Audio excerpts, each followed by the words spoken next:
Es una costumbre de la revista, licenciado Terrero, de que nosotros más bien, en vez de asediar invitados o para lograr primicias, preferimos que los actores de determinada situación sean los que funjan de analistas políticos y nos digan las razones por algunas cosas que han ocurrido. Le decimos eso siempre a Guido, pero Guido no nos hace caso.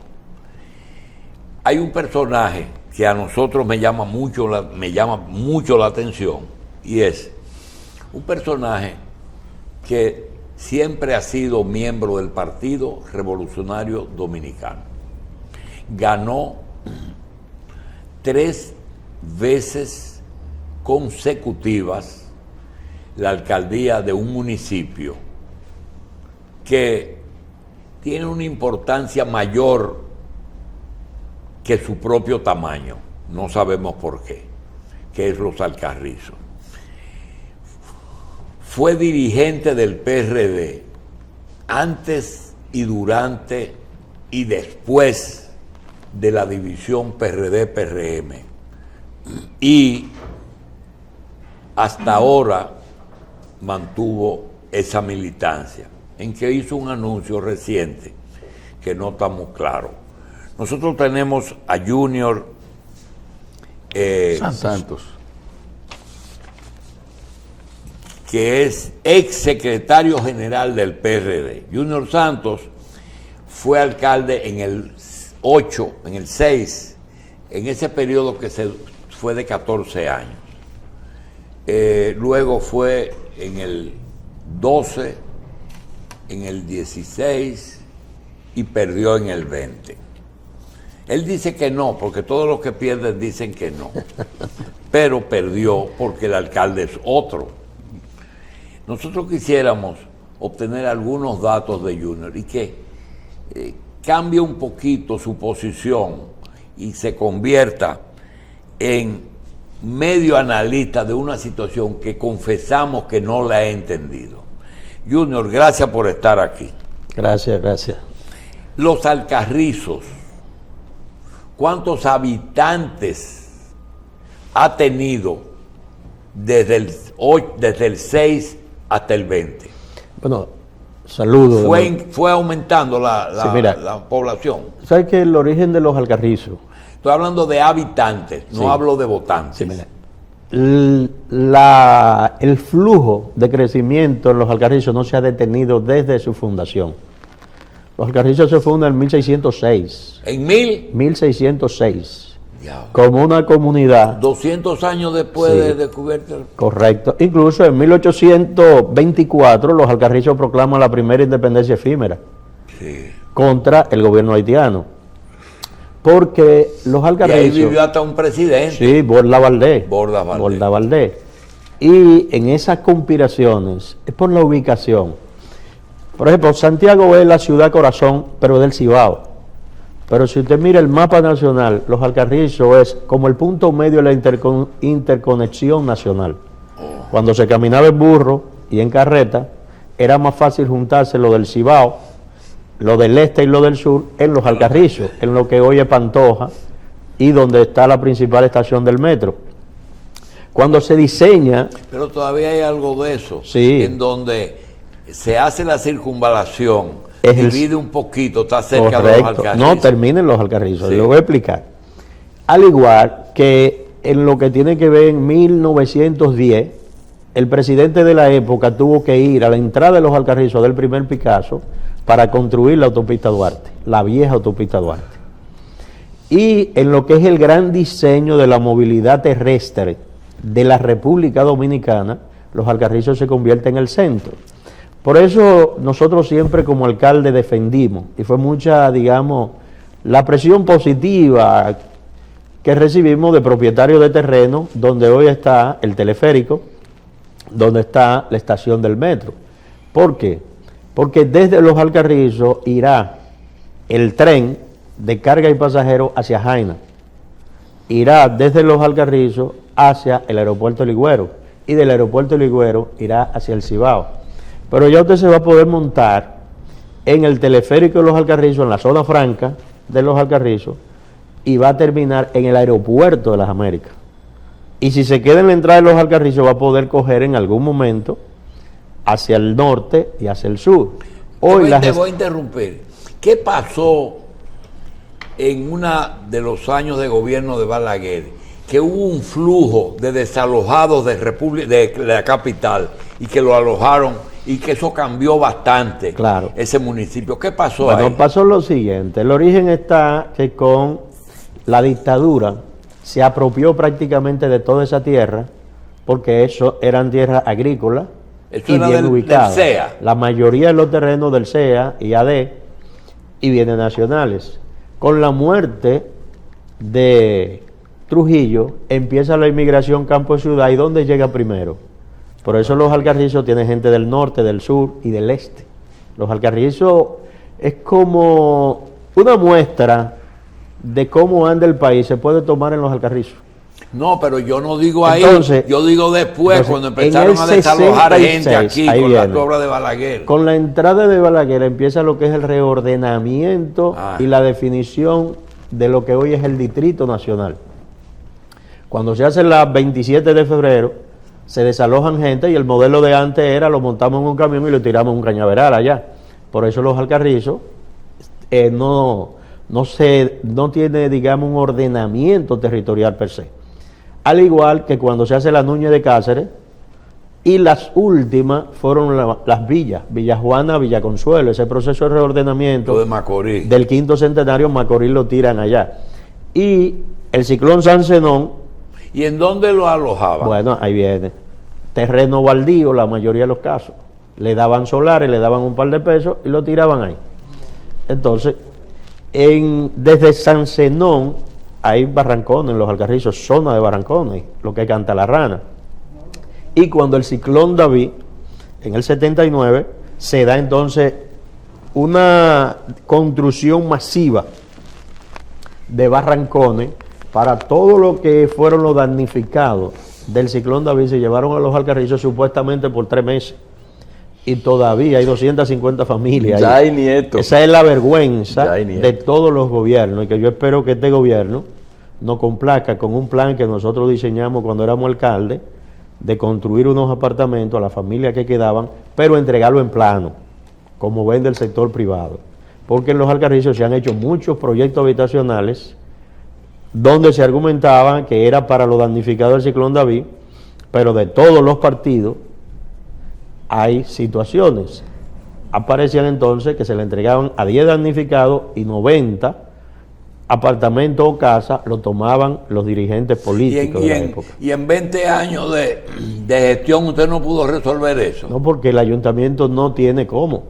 Ahora, nosotros sí presentamos un proyecto en el cual, cuando empezó el gobierno de Danilo, la construcción masiva de escuelas, nosotros presentamos, porque los barrancones están como en el centro de Los Alcarrizos ahora, porque con el crecimiento de Los Alcarrizos, el INVI, Obras Públicas, que son 2 proyectos que se construyeron, también para los damnificados, y los damnificados quedaron en el medio. Entonces, ese terreno hoy tiene un valor importante. Entonces nosotros propusimos y diseñamos como alcaldía un plan de construcción de vivienda y entregarlo en plano. ¿Por qué entregarlo en plano? Como se vende en el sector privado, para evitar que pasara lo que había pasado siempre.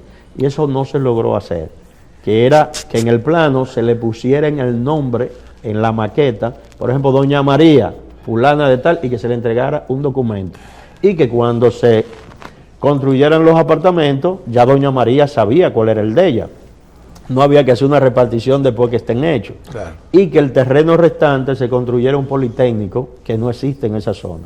Nosotros aspiramos retomar ese proyecto otra vez, con un presidente que mira mucho hacia las alcaldías, que apoya mucho a las alcaldías y que cree mucho en eso, porque lo ha demostrado. Es decir, muchas de las simpatías que Luis ha cultivado entre los alcaldes de los diferentes partidos tiene que ver que no es solamente que los ministerios acompañan a las alcaldías, es que le da fondos específicos para proyectos específicos. Por ejemplo, yo recibí en 14 años de gestión, pues yo fui regidor 2002-2006, En el 2006 fundamos Los Alcarrizos y a partir de ahí hasta... Y usted fue regidor antes de alcalde. Sí, correcto. Se me olvidó decir algo, y no quiero que esto parezca como un cumpleaños, que uno de los elementos que nosotros más reconocemos en Junior es que es de los pocos políticos dominicanos que siempre se ha dedicado a trabajar en sus propios negocios que no tienen nada que ver con los negocios municipales. Es decir, tiene una empresa que tiene el mismo trabajo que tenía el padre de Jesús, que era carpintero. Sí, es que yo soy carpintero, es decir, yo soy ebanista. Que tú fuiste mire mi certificación. Que tú fuiste. Pero yo aprovecho ahí, digo, una de las cosas que hay que revisar en República Dominicana es el Código del Menor.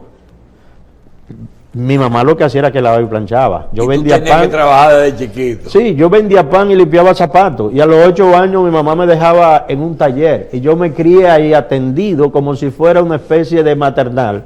Pero yo a los 16 años saqué cédula de menor para ir a trabajar a una empresa que se llamaba Columa, que después yo terminé comprándola. Wow. Y cuando el desarrollo del Listín Diario, yo llego al Listín Diario a remodelar la redacción de última hora del Listín, las oficinas de don Rafael Herrera, y ahí empieza, digamos, mi desarrollo económico, fruto de que aprendí un oficio. Hoy yo no puedo hacer eso, yo tengo que inventar un programa, que lo tengo en la fábrica, que yo pago 4,000 pesos quincenal, para enseñar a muchachos que ya tienen necesidades de 16 años, porque si lo pongo menos de ahí, entonces viene un inspector y me multa por emplear menores. Por explotación de menores. Pero esos muchachos... Es una escuela como Infotep, pero claro, para menores. Entonces, esos muchachos que están en las esquinas, que en el día no están haciendo nada, ya empiezan a tener una serie de necesidades, entonces el narcotráfico lo toma y la delincuencia lo toma. Te voy a decir que Infotep con Rafael Santos tienen un programa que van a desarrollar que tiene que ver con una gran escuela de eso que tú, pero para todo, es decir, explotar la madera en su máxima expresión, como arte, como artesanía y como industria. Sí, aquí yo conozco un poco del proyecto, incluso este mismo proyecto que inició, que nosotros llamamos del taller a las aulas. Ajá. Se lo presentamos al Infotec, que son experiencias en la cual nos encontramos, por ejemplo, supermercados que necesitan gondoleros. Eso es una técnica y una formación que mucha gente no la sabe. Por ejemplo, el gondolero es el que tiene, yo siempre pongo eso de ejemplo, porque el gondolero es el que tiene que organizar para que los productos no se venzan en la góndola. Entonces los supermercados... para que el público vea cuál es el que está cerca. No, es que tiene que irlos rotando, tiene que irlos rotando. Hay que movilizar. Para que no se venzan. Son perecederos. Entonces, el Infotec, nosotros le presentamos un proyecto que se llama... ¿Qué decir que el gondolero es una profesión, un oficio? Es una técnica y es una formación. Merchandising. Incluso a ese gondolero, cuando se vence un producto, lo multan. Porque se supone que cada vez que él cambia, tiene que rotar entonces para que el producto quede. La historia de que los pulperos tienen su pote de ron puesto donde eso ahí comienza el gondolero. Por ahí, sí. Porque la góndola es como si fuera el tramo del colmado antiguo. Sí, seguro. Entonces, volviendo al punto de los Alcarrizos. Los Alcarrizos tienen como condición que es una población eminentemente joven. Hay muchos jóvenes en los Alcarrizos. Entonces, hoy nosotros hemos planteado la posibilidad de que con todas las infraestructuras que el gobierno está haciendo, retomemos la historia y la importancia de los Alcarrizos. Y los Alcarrizos se va a convertir en lo que nosotros llamamos la Getafe. El municipio de Getafe es un municipio que está a 9 kilómetros de Madrid. ¿Cuántos votantes tiene hoy los Alcarrizos? Los Alcarrizos va a cerrar rondando los 150,000 votantes. Bien, entonces... En 62 kilómetros cuadrados. Más o menos una historia de los Alcarrizos. Junior, dime una cosa. Ahora ya el analista ya es político. ¿Qué pasó en el 20 en cuando tú tuviste la grandeza de facilitarle al PRD todo lo que... Nunca fuiste un obstáculo. Era secretario general y cuando Miguel Vargas necesitó recibir de nuevo a los hijos de Peña Gómez, tú cediste tu cargo sin problema. Hoy día, ¿qué hizo que tú repensaras tu posición y por qué te vas a donde tu verdugo?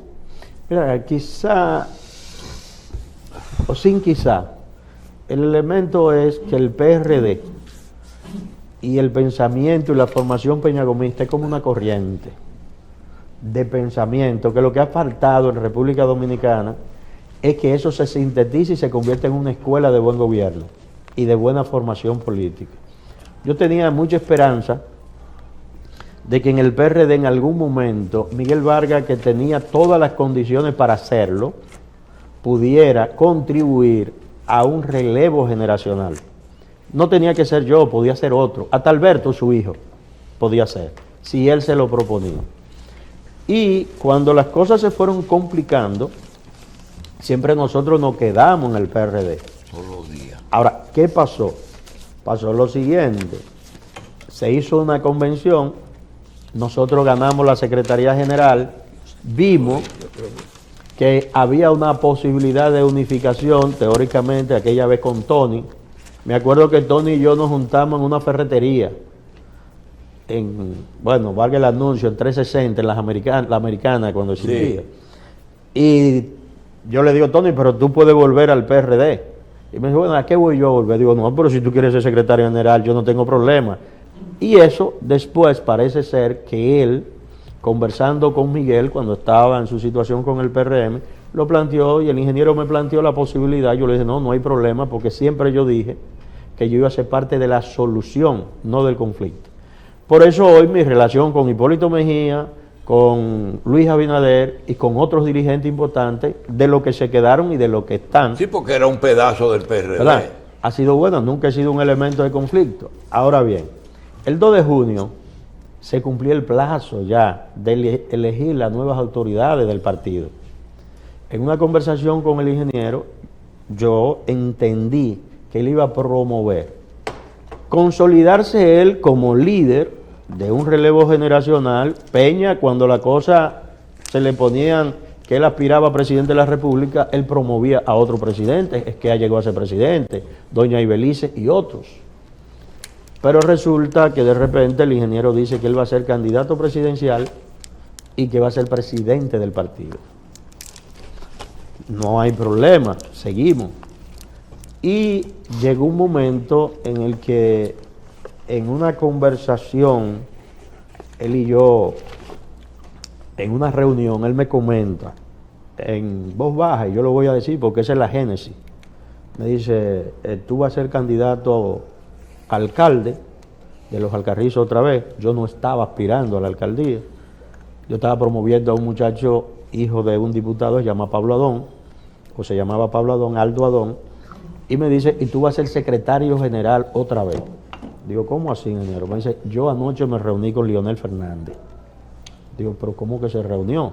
Bueno, al final eso fue generando un malestar, porque yo soy de lo que creo que al PRD le convenía o ir solo y construir una propuesta a futuro, o hacer una alianza con el PRM. ¿Por qué? Porque vamos al análisis matemático electoral. En el 2016, Danilo Medina no necesitaba el PRD para reelegirse. No. Pero ¿qué sucedía? Necesitaba el PRD para que lo legitimara. Y Miguel hizo una jugada interesante. La situación que había de imposibilidad de acercamiento entre PRM y PRD. Eso fue cuando sacó el 62. Correcto. Ese 3, 4, 5% que podía significar el PRD legitimaba, pero lo principal era en ese momento sobrevivir, y el PRD necesitaba sobrevivir. Ahora, nosotros entendíamos que era una alianza electoral, pero casi Miguel hizo una fusión. Incluso Miguel plantea que va a la Cancillería por un año. Cuando se está cumpliendo el año, dice que va a ser por otro. Y después dice por otro, y terminó los 4 años en Cancillería, y prácticamente la dirección del partido y yo que era el secretario general, yo nunca supe ni siquiera ni los ingresos del partido, ni nunca se delegó nada de manera práctica. Secretaría. Es decir, entonces, eso nos lleva a nosotros a una reflexión. Bueno, debemos de buscar el camino de ver cómo enrumbamos el partido. Y el martes, antes de Semana Santa, en una conversación con el ingeniero, y digo, hay 2 testigos que estaban ahí, conversamos, y yo le Y planteé... esa ayuda parcial que le daba Obras Públicas a todos los municipios, incluyendo a los Alcarrizos, no la gestionaba Miguel, sino tú directamente. Sí, no, bueno, en el caso mío la gestionaba yo, en el caso de otro alcalde Miguel la gestionaba para ellos también, porque habían gente que no tenían acceso, pero era asfalto sobre el camión. Ah, ya. Yo tenía que hacer acera, contenedor, Había que hacer, sí, porque incluso habían alcaldes que no tenían cómo hacerlo y no accesaban. Sin embargo, nosotros logramos hacer ¿Cómo tú le dices asfalto sobre el camión? sobre el camión, De era ahí que me para lo adelante entregaba. era Yo alcalde. tenía que preparar todo, a veces hasta pagar la aplicación, porque compraban lote de asfalto y en mi caso yo tengo que decir que siempre Gonzalo a mí me dio buen trato, porque yo soy una persona que funciono más como un gestor del municipio. Entonces, en ese camino, volviendo al tema del PRD, el 2 de junio hay una convención y bueno, yo le digo al ingeniero, él me dice, ¿qué tú vas a hacer? Cuando él me dice que yo voy a ser secretario general, yo le digo que no, que se puede vivir sin ser secretario general, más bajo la condición en la que funcionaba. ¿Qué tú vas a hacer? Digo, bueno, yo voy a reflexionar. Y decidimos entonces juntarnos con Fiquito y otros y enrumbar un proyecto que en 31 días de manera activa nosotros obtuvimos un 25% de una nómina de 1.580, dentro de los cuales cerca de 600 cobran en el partido, porque el partido, en vez de ser un partido, se convirtió como si fuera un ministerio o una secretaría de Estado. La mayoría de los que están ahí están bajo un salario. En mi caso, nunca como secretario general cobré un salario para mantener mi independencia. Quizá por lo que usted decía ahorita, yo vendo puerta y gabinete, de eso es que vivo, y eso me da una clase de libertad, de independencia que muchos políticos no la toleran. Entonces yo le decía al ingeniero, mire, el respeto es como el dinero, usted puede pedirlo, pero es mejor ganárselo. Entonces yo creo que llegó el momento que yo tome una decisión para ganarme su respeto. Con Luis, había una línea de comunicación que al ingeniero le molestaba, porque Luis y yo tenemos una relación personal. Yo nunca he sido funcionario y quizás no lo he sido porque no lo he pedido. Ahora, pero tú estás tocando un tema yo llevé una propuesta que podemos aprovechar para que tú incluyas un consejo ahí. Mira, nosotros tenemos muchos años en esto y tenemos el caso de Miguel desde la convención que ustedes perdieron con Hipólito, sí, acuérdese, sí. Que votó mucha gente del PLD y las cosas que le han hecho a Miguel. Sin embargo, hay una queja que es común en todos los que han roto relaciones con Miguel. Se quejan de lo mismo, de que hay un momento que él abandona la gente de él. Bueno, yo dije... ¿Qué pasa? No, yo dije que Miguel es un buen novio, pero es un buen novio en las relaciones. Lo que no es buen marido. Pero es un mal marido. Ah. Porque cuando ya establece la relación con una persona que siente que es de él se distancia y se dedica a otro. Y eso, digamos, pero en sentido general Miguel es un hombre noble. En lo personal yo no me puedo quejar de Miguel. Ahora ha cometido permanentemente decisiones muy toscas, muy difíciles de asimilar en política. Y hoy por hoy, nosotros lo que esperamos es que le vaya bien. Nosotros hemos decidido. Hay un momento que tú dices, hasta aquí llegué. Es decir, todo pasa. Eso también pasará. Hasta la viruela pasa. Yo hice todo mi esfuerzo para una propuesta que incluso la voy a decir pública porque se puede decir en este momento. Había una intención de armar una federación de partidos, en la cual incluso Miguel Decán y yo, que conversamos de manera separada con el presidente de la República, Luis Abinader, le interesaba para generar una federación de partidos entre los partidos que habían salido del PRD, que pudiéramos armar una plataforma tipo Chile, en la cual esa federación... ¿Apoyar al presidente? No, esa no era la condición, era que fuera incluida en la reforma a la ley de a la elaboración de la ley de partidos, que se reconociera la figura de la federación y que al momento de ir a una convención, por ejemplo, muchos de los problemas que tienen los partidos hoy no existieran porque no necesitara reserva. Simple y llanamente, si se diera la federación de partidos, yo soy del PRD y quiero competir por la alcaldía de Los Alcarrizos, bien, la Junta organizaba la convención de la federación y podía participar el PRI, lo que eran parte de esa discusión. Pero ha ocurrido algo y está ocurriendo algo con encuestas, con reservas de candidatura y con las convenciones, de que eso está produciendo mucha inconformidad, pero no solo dentro del PRM, hay más que en ninguna parte.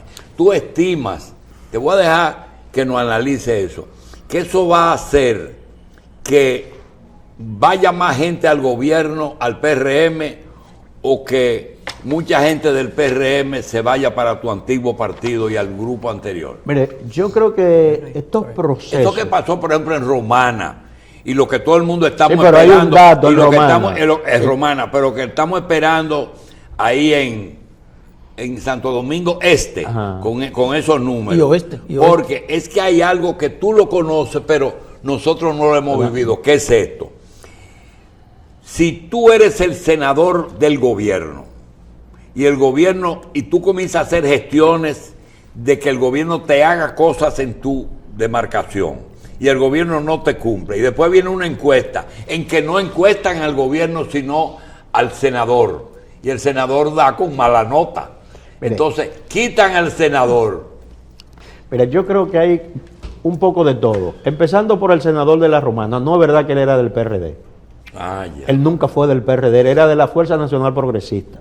Lo que pasa es que ese es el discurso que se va a utilizar para el que esté inconforme en el PRM, y yo se lo decía a muchos dirigentes del PRM, que había que buscar un acercamiento con el PRD. Como le dije a Miguel, que hiciera un pacto de no agresión con el gobierno y con el PRM, porque eso se hace en democracia. Porque el PRM y el PRD son primo hermano y hermano.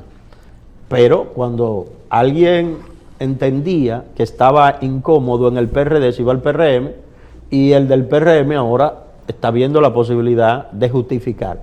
Porque mire, hay un amigo mío que dice que para matar el primero, se necesitan 100 argumentos.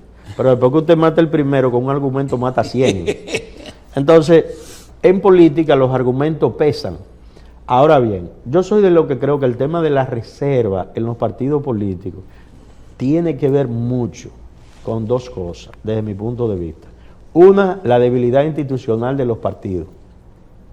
Pero en esencia, fundamentalmente, la identidad de los partidos con relación a su propósito.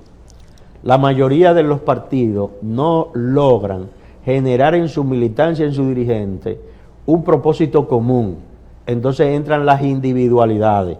Yo gané mi senaduría, yo gané mi diputación, yo gané mi alcaldía, y yo funciono a espaldas del partido. Cuando vienen las elecciones, entonces la cúpula de los partidos hace sus análisis. Entonces entra la filosofía del PLD, que es que lo general tumba lo particular. ¿Qué es lo que se quiere? Ganar las elecciones presidenciales. Y por ganar las elecciones presidenciales, entonces hay que identificar a nivel local, porque la política se hace con gente y la gente está en el territorio. Entonces tú necesitas los mejores activos en el territorio para que tú puedas ganar esa plaza, y esa plaza entonces convertirse en una ganancia de cara a la presidencial. En tal sentido, yo entiendo que parte de la debilidad fundamental en la República Dominicana es que hay que seguir profundizando, que la política no puede ser, dame lo mío. Aquí va a haber que seguir un propósito en política. Y por eso el concepto izquierda y derecha, quizá podríamos decir que ha perdido vigencia, pero sí el concepto de las ideas y los propósitos tienen que seguirse fortaleciendo. Aquí hay ideas de sectores liberales que son más atrasadas que de los sectores conservadores. Ahora, el concepto conservador y el concepto liberal entra en discusión, porque hay nimiedades inclusive que a la gente ya le importa poco. si tú eres de izquierda o eres de derecha. La gente lo que quiere es ser feliz. Sí, pero yo Y los políticos deben contribuir a eso. Yo no quiero, vuelvo y te digo, no quiero comprar bizcocho en fresco del horno para venir a celebrarte cumpleaños. Mira, Junior, hay una preocupación de este programa, de qué va a hacer Junior. Porque, primero, no necesita la política para vivir, no la ha utilizado. Segundo, nadie le ha dado la mano para llegar a donde está. Ha tenido que hacerse solo. Tercero, lo que hace lo hizo siendo funcionario. Si yo quisiera que tú seas presidente, porque tiene capacidad, experiencia y saber lo popular, lo que quiere la gente, que eso mucha gente no entiende. Yo se lo digo a Ramón Albuquerque, digo, mira, la gente no quiere un científico en el poder, lo que quiere es alguien que lo interprete. Pregunta, ¿para dónde vas? Mire, yo soy parte de sueños y aspiraciones de mucha gente que se puede representar en mí. Un ejemplo, si se quiere, de quien ayer fue el limpiabotas del barrio y se convirtió en el primer alcalde, y parece que lo hizo bien, que de regidor duró entonces 14 años, y hoy las encuestas me sitúan sobre el 50%. Nadie llega solo. Yo siempre tengo el sentido de la gratitud.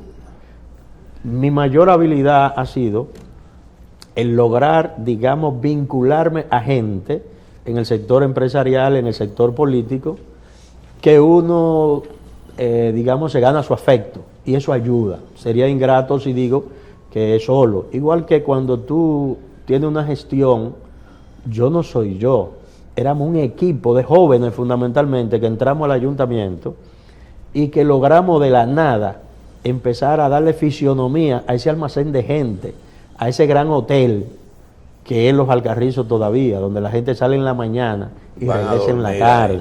Nosotros aspiramos a ver a Los Alcarrizos como... Los Alcarrizos y San Cristóbal son los dos hoteles de la capital. Pero nosotros aspiramos a convertir a Los Alcarrizos en el destino industrial de la provincia de Santo Domingo.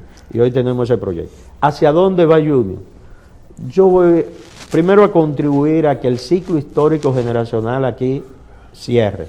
Yo creo que Leonel Fernández, Miguel Vargas, Danilo Medina, deberían de pensar un poco como piensan los orientales, que es que la edad tiene un valor importante y que ellos mismos se den ese valor.